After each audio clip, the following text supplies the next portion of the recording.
తెలంగాణ రాజకీయాల్లో జూబ్లీహిల్స్ ఉప ఎన్నిక హాట్ టాపిక్గా మారింది. బ్యాడ్ పార్టీ అంటూ ఒక నేత ఆరోపిస్తే బ్యాడ్ బ్రదర్స్ అంటూ మరో నేత తీవ్రంగా విమర్శల జల్లు కురిపించడం రాజకీయ వేడి పెంచుతోంది. అధికార పట్టు కోసం ఒకవైపు పార్టీలు వ్యూహాత్మకంగా కదలికలు చేపడుతుంటే మనుగడ కోసం ప్రత్యర్థులు హోరాహోరీగా పోరాడుతున్నారు. ఒక్క సెగ్మెంట్ ఎన్నిక అయినప్పటికీ ఆయా పార్టీల ఎంటైర్ టీమ్స్ ప్రచారంలో పాల్గొని ఓటర్లను ప్రభావితం చేసేందుకు నానా తంటాలు పడుతున్నాయి. నేతల మాటల తాకిడితో పాటు ప్రచార బలగాల కదలికలు కూడా ఎన్నికల వేడి పెంచేస్తున్నాయి. పోలింగ్ తేదీ సమీపిస్తున్న కొద్దీ పల్టీ మాటలు, పదజాలం, వ్యూహాలతో ప్రచార పోరు పరాకాష్ఠకు చేరుతుంది. ఈ ఉప ఎన్నిక తెలంగాణ రాజకీయ దిశ ఎలా ప్రభావితం చేస్తుందో, ఏ మలుపు తీసుకుంటుందో చూద్దాం.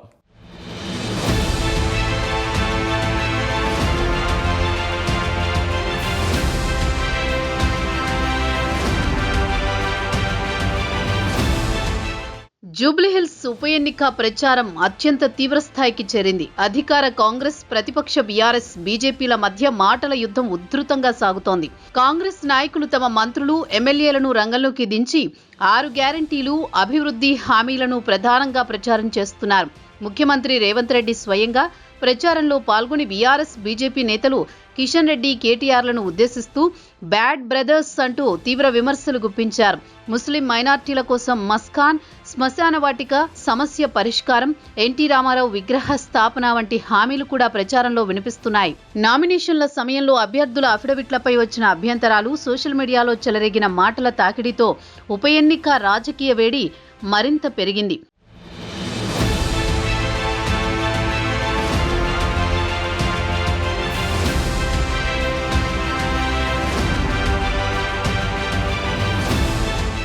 మరోవైపు BRS working president KTR Jubilee Hills ఉప ఎన్నికను ప్రభుత్వ పనితీరుపై ప్రజా తీర్పుగా అభివర్ణించారు. కాంగ్రెస్ ప్రకటించిన 6 గ్యారంటీలు పూర్తిగా విఫలమయ్యాయని, రాష్ట్ర పాలన కుంటుపడిందని తీవ్ర విమర్శలు గుప్పించారు.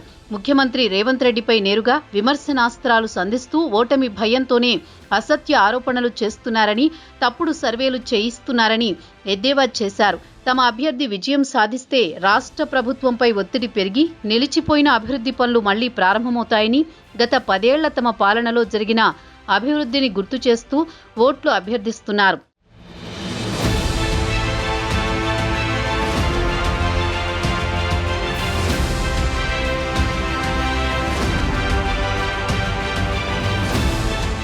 ఇక బీజేపీ నాయకులు కాంగ్రెస్ పార్టీపై తీవ్రస్థాయిలో విమర్శలు గుప్పిస్తున్నారు. ఓటర్లకు డబ్బులు పంపిణీ చేసి ఎన్నికల్లో అక్రమంగా గెలవాలని కాంగ్రెస్ చూస్తోందని, ఇది ధర్మానికి, అధర్మానికి మధ్య జరుగుతున్న యుద్ధమని ఆరోపిస్తున్నారు.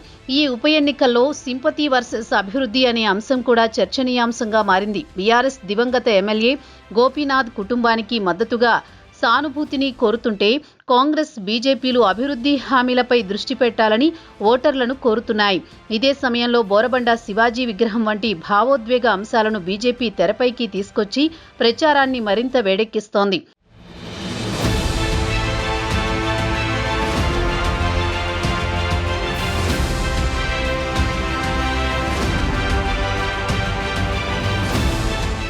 జూబ్లీహిల్స్ ఉప ఎన్నికకు ముందు నుంచే డబ్బు పంపిణీ, అడ్డగోలు లాబియింగ్ ఆరోపణలు తెరపైకి రావడం గమనార్హం. బీజేపీ నాయకులు కాంగ్రెస్ ఓటర్లకు డబ్బులు పంపిణీ చేస్తోందని ఆరోపిస్తే బీఆర్ఎస్ కూడా కాంగ్రెస్ అక్రమాలకు పాల్పడుతోందని విమర్శించింది. అధికార పార్టీ వివిధ వర్గాల ఓటర్లను ఆకర్షించేందుకు లాబియింగ్ చేస్తున్నదన్న ఆరోపణలు రాజకీయ వేడి మరింత పెంచుతున్నాయి.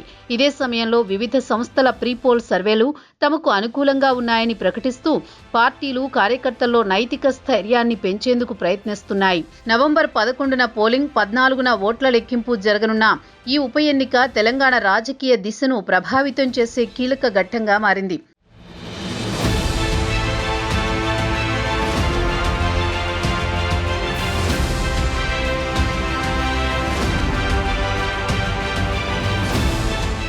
ఎన్నికల్లో గెలుపు సాధించాలంటే ప్రతి అంశానికి ప్రాధాన్యత ఉంటుంది. అందివచ్చిన అవకాశాలను తమకు అనుకూలంగా మార్చుకోవడమే ఓటింగ్ ప్రభావాన్ని నిర్ణయించే కీలక అంశంగా మారుతుంది. జూబ్లీహిల్స్ ఉప ఎన్నికలో పోటీ పడుతున్న ప్రధాన పార్టీల అభ్యర్థులు కుటుంబ వారసత్వం, సామాజిక సమీకరణాలు, పార్టీ బలం ఆధారంగా ఓటర్లను ఆకర్షించే ప్రయత్నం చేస్తున్నారు. బీఆర్ఎస్ తరపున మాగంటి సునీత బరిలో ఉన్నారు.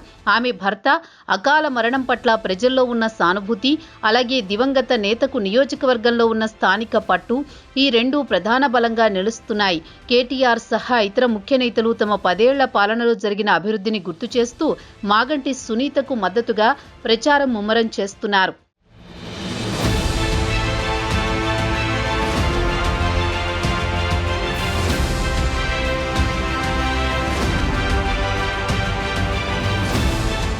సాధారణంగా రాజకీయాల్లో ఉప ఎన్నిక సమయంలో అధికార పార్టీకే అధికంగా అవకాశాలుంటాయని విశ్లేషణలు ఉన్నాయి. జూబ్లీహిల్స్ ఉప ఎన్నికల్లో కాంగ్రెస్ తరపున యువ నాయకుడు నవీన్ యాదవ్ బరిలో ఉన్నారు. ముఖ్యమంత్రి రేవంత్ నాయకత్వంలో రాష్ట్రంలో అమలు చేస్తున్న 6 గ్యారంటీ పథకాలపై ఉన్న ఆదరణను నవీన్ యాదవ్ తన ప్రధాన బలంగా ఉపయోగించుకుంటున్నారు.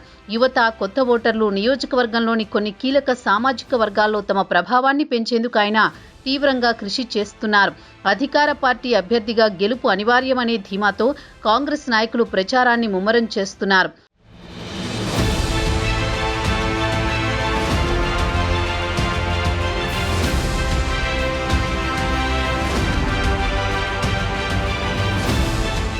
జూబ్లీహిల్స్ ఉప ఎన్నిక ముక్కోణపు పోరుగా మారింది.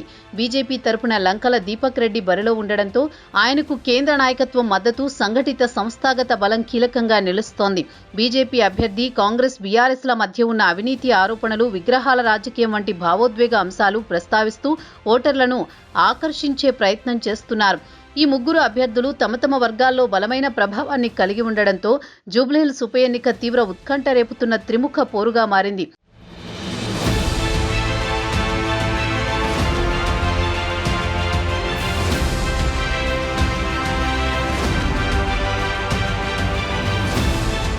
రెండు 2023 అసెంబ్లీ ఎన్నికల్లో రాష్ట్ర వ్యాప్తంగా విజయాన్ని సాధించిన కాంగ్రెస్ పార్టీ హైదరాబాద్ నగర పరిధిలో మాత్రం ఆశించిన స్థాయిలో ఎమ్మెల్యేల స్థానాలను గెలుచుకోలేకపోయింది.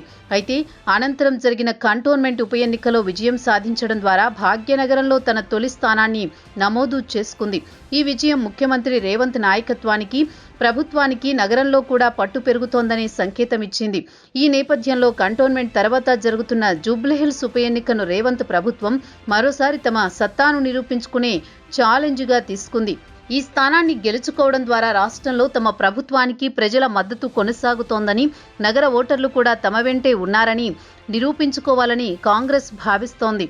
అందుకే ముఖ్యమంత్రితో పాటు మంత్రులు, సీనియర్ నాయకులు అందరూ కలిసికట్టుగా ప్రచారాన్ని ముమ్మరం చేశారు. గెలుపు అనివార్యమనే ధీమాతో అభ్యర్థి నవీన్ యాదవ్ విజయం కోసం పార్టీ సర్వశక్తులు ఒడ్డుతోంది.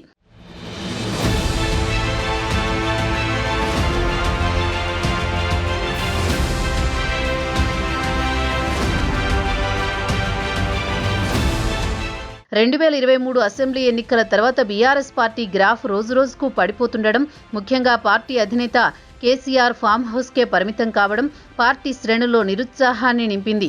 జూబ్లీహిల్స్ ఉప ఎన్నికలో ఆయన ప్రచారం నిర్వహిస్తారని ప్రచారం జరిగినా అది కార్యరూపం దాల్చలేదు. ప్రస్తుతం పార్టీ వర్కింగ్ ప్రెసిడెంట్ కేటీఆర్ ఒక్కరే గెలుపు బాధ్యత భుజాలపై వేసుకుని నిరంతరం రోడ్డు షోలు, సమావేశాల ద్వారా ప్రచారం హోరెత్తిస్తున్నారు. ఇప్పటికే కవిత ఇష్యూతో సహా పలు అంశాల కారణంగా క్యాడర్లో పట్టు కోల్పోతున్న తరుణంలో జూబ్లీహిల్స్ ఉప ఎన్నికలో విజయం సాధించడం బీఆర్ఎస్కు అత్యంత కీలకంగా మారింది. ఈ గెలుపు పార్టీ నాయకత్వంపై ప్రజలకింకా విశ్వాసం ఉందని నిరూపించడానికి, కోల్పోయిన పట్టుకు పునర్జీవం పోయడానికి, క్యాడర్ను తిరిగి ఉత్తేజితం చేయడానికి నిచ్చెనగా ఉపయోగపడుతుందని బీఆర్ఎస్ భావిస్తోంది. అందుకే ఈ ఉప ఎన్నిక ఫలితం కేవలం ఒక సీటు గెలుపు మాత్రమే కాదు, తెలంగాణ రాజకీయాల్లో గులాబీ పార్టీ భవిష్యత్తు నిర్ణయించే కీలక ఘట్టంగా మారింది.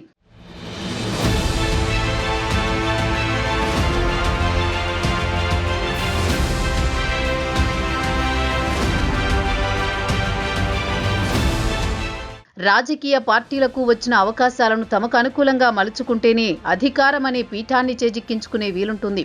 ఈ క్రమంలో కేంద్ర మంత్రి కిషన్ రెడ్డికి జూబ్లీహిల్స్ ఉప ఎన్నిక ప్రతిష్టాత్మక పరీక్షగా మారింది. ఈ నియోజకవర్గం ఆయన ప్రాతినిధ్యం వహిస్తున్న పార్లమెంటు స్థానం పరిధిలోకి రావడంతో ఇక్కడ గెలుపు సాధించడం లేదా బలమైన పోటీ ఇవ్వడం ఆయన నాయకత్వ సామర్థ్యాన్ని నిరూపించే అంశంగా మారింది. తెలంగాణలో బీజేపీ అధికారంలోకి రావడం పక్కా అని ప్రజల ముందు నిలబడడానికి, నగర ఓటర్ల దృష్టిని ఆకర్షించడానికి ఈ ఉప ఎన్నిక కమలం పార్టీకి అత్యంత కీలకంగా మారింది. ముఖ్యంగా బీజేపీకి హైదరాబాద్ నగరంలో ఒక సుస్థిరమైన ఓటు బ్యాంక్ ఉంది. ఈ ఉప ఎన్నికల్లో బలమైన ప్రదర్శన చేయడం ద్వారా నగరంలో తమ పట్టు పదిలంగా ఉందని కాంగ్రెస్ బీఆర్ఎస్లకు ప్రత్యామ్నాయంగా తామే ఉన్నామని నిరూపించుకోవాలని బీజేపీ లక్ష్యంగా పెట్టుకుంటే, అందుకే కిషన్ రెడ్డి సహా బీజేపీ అగ్రనాయకత్వం అంతా ఈ ఎన్నికను ప్రభుత్వ వ్యతిరేకతకు తమకు అనుకూలంగా మలుచుకునే కీలక అవకాశంగా చూస్తోంది.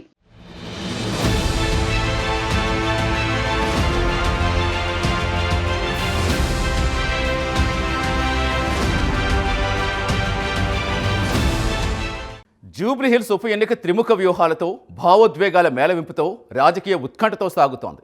అధికార కాంగ్రెస్ పార్టీ గెలుపు అనివార్యం అనే ధీమాతో ప్రచారం ముమ్మరం చేస్తోంది. బీఆర్ఎస్ కేడర్ ఉత్తేజితం చేయాలనే పట్టుదలతో గత పాలన గుర్తు చేస్తూ ఓట్ల కోసం పోరాడుతోంది. ఇక బీజేపీ ప్రభుత్వ వ్యతిరేకతను తమకు అనుకూలంగా మలుచుకుంటూ నగరంలో తమ పట్టు పదిలంగా ఉందని నిరూపించుకోవాలని లక్ష్యంగా పెట్టుకుంది. మూడు పార్టీలు తమ తమ బలాలను, భావోద్వేగాలను, అభివృద్ధి హామీలను రంగంలోకి దించి ఓటర్లను ఆకర్షించే ప్రయత్నం చేస్తున్నాయి. కానీ ఈ ప్రచారపు హోరాహోరీలో ఓటరు నాడి ఎటువైపు తిరుగుతోంది? పోలింగ్ అనంతరం వెలువడే ఫలితాలతోటే ఈ ప్రశ్నకు సమాధానమిచ్చే కీలక ఘట్టంగా మారనుంది.